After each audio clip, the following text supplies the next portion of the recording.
Baik, yang pertama saya harus mendeklar bahwa Jokowi harus dihukum mati. Itu pernyataan saya pertama.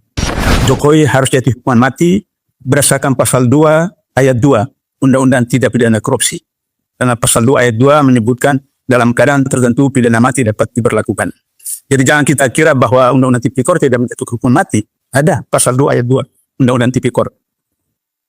Kemudian kalau misalnya orang mengatakan bahwa Jokowi tidak terima duit, apa buktinya?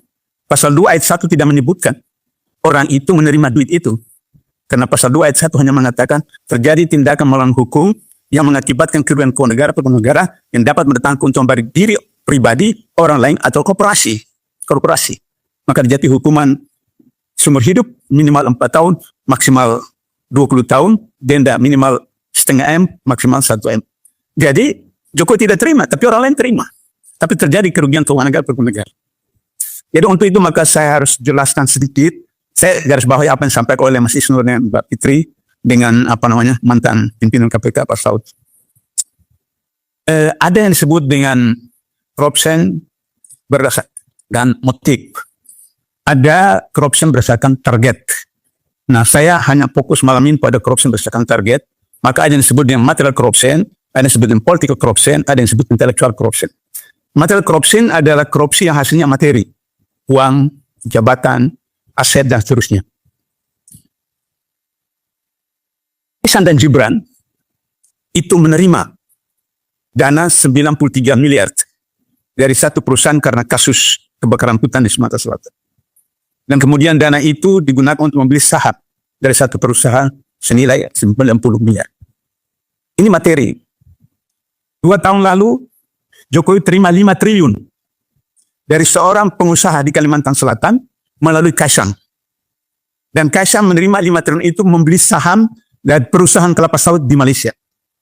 Ini jelas. Jadi KPK, mari dong. Di mana dulu hebat kamu sampai masuk ke hutan-hutan Kalimantan Timur, bisa tangkap hampir 2 tahun Gubernur Kalimantan Timur. Ini Malaysia dekat saja. Bisa cek perusahaan kelapa sawit di Malaysia. 5 triliun Kaisang terima dari pengusaha ini membeli saham di perusahaan kelapa sawit di Malaysia. Jadi ini jelas material corruption. Itu jelas. Jadi Jokowi tidak terima, tapi anaknya terima. Gibran dan Kaisang itu baru berapa tahun jadi penjual kuliner. Tapi kekayaan Kaisang sekarang tahun 2021 itu 95 miliar. Bagaimana pedagang kuliner dalam usia muda punya 95 miliar?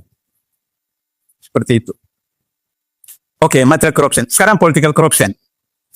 Korupsi politik adalah korupsi yang dilakukan melalui pilpres, pemilu, pilkada, undang-undang, kebijakan. Undang-undang Minerba, amandemen undang KPK, undang-undang kesehatan, undang-undang cipta kerja. Semua itu ada korupsi politik. Tadi sudah dijelaskan oleh Saudara Isnur. Dengan undang-undang Minerba yang seharusnya tahun 2020 selesai, itu ditambah 30 tahun. Dan apa yang diperoleh?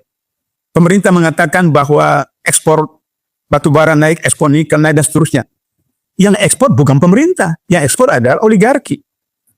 Pemerintah hanya mendapat pajaknya. Sementara hasil ekspor itu dalam bentuk dolar disimpan luar negeri. Undang-undang Cipta Kerja yang paling dahsyat itu adalah pembebasan pajak bagi ekspor batubara. Dan dengan demikian negara dirugikan 150 triliun 1 tahun. Itu konkret. Jokowi diseret ke pengadilan, digantung. 150 triliun. Karena Undang-Undang Cipta Kerja, pembebasan pajak ekspor batubara. Itu dari segi pasal 2. Pasal 3 tadi sudah jelaskan oleh Mbak Fitri.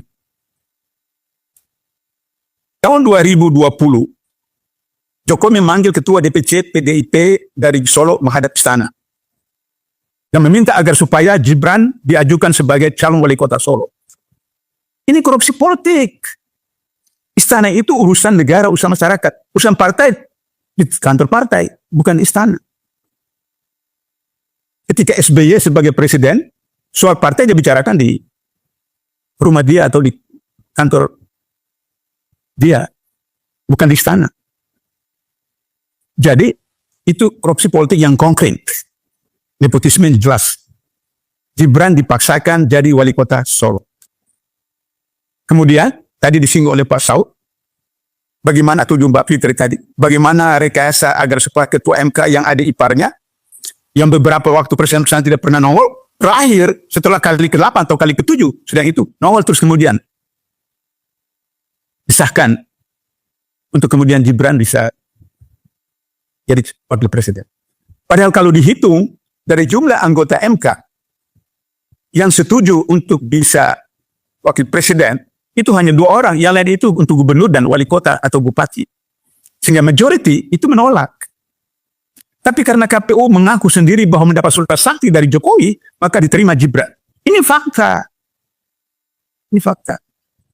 Jadi saya setuju dengan Pak Saud tadi, Mas Inul diproses aja itu. Apa namanya? Korupsi intelektual. Korupsi intelektual adalah korupsi yang dilakukan oleh guru, dosen, ustadz, ustazah, kiai, pendeta, romo, yaitu orang yang punya ilmu, punya pengetahuan, punya data, punya informasi, disalahgunakan, dimanipulasi untuk kepentingan tertentu. Itu korupsi intelektual. Misalnya, wakil presiden kemarin, Kiai Haji Ma'ruf Amin, ketika jadi ketua umum Majelis Ulama, membuka rekomendasi untuk digunakan dana haji untuk membangun infrastruktur. Lantas ketika ditanya komplain di protes, dia bilang, ini statusnya utang. Utang.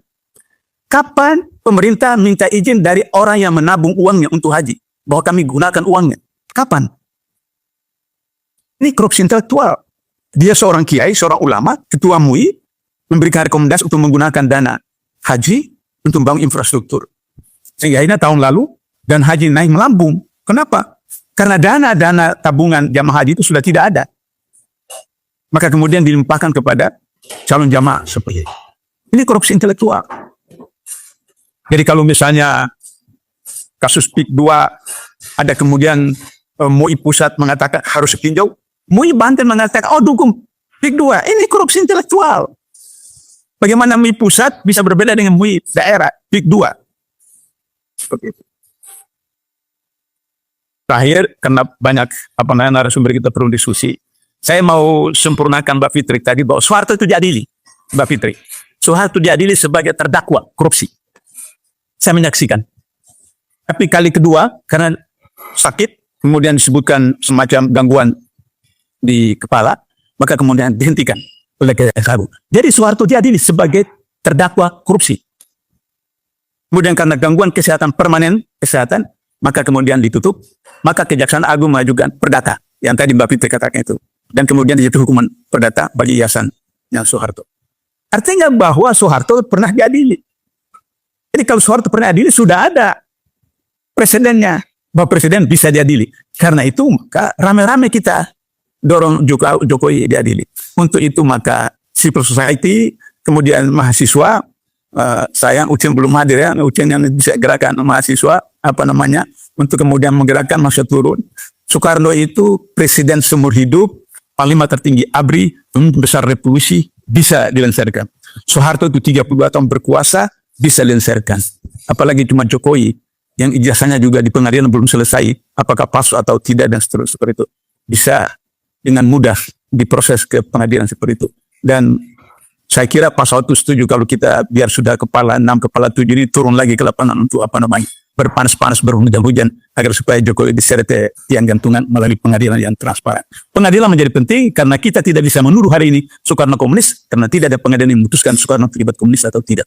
Kita juga tidak bisa menuduh Soeharto itu korupsi karena tidak ada pengadilan juga yang memutuskan bahwa Soeharto itu korupsi. Agar supaya tidak terjadi polemik berlarut-larut Jokowi korupsi atau tidak, bawa ke pengadilan, biar pengadilan memutuskan Jokowi terlibat korupsi atau tidak, maka kemudian persoalan bisa selesai, kita buka buku baru seperti itu. Penutup, untuk itu supaya Prabowo betul-betul tidak omon-omon saja, maka yang pertama dilakukan Prabowo ada segera terbitkan Perpu, mengembalikan Undang-Undang KPK yang lama, Undang-Undang 30.002, menggantikan Undang Nomor 19 2019, kemudian mengembalikan 57 orang Novel Baswedan yang teman-temannya ke KPK. Saya kira meskipun ketua KPK yang sekarang orangnya Jokowi, tapi kalau Undang-Undang KPK yang lama dengan 57 teman-teman ini, itu insya Allah bisa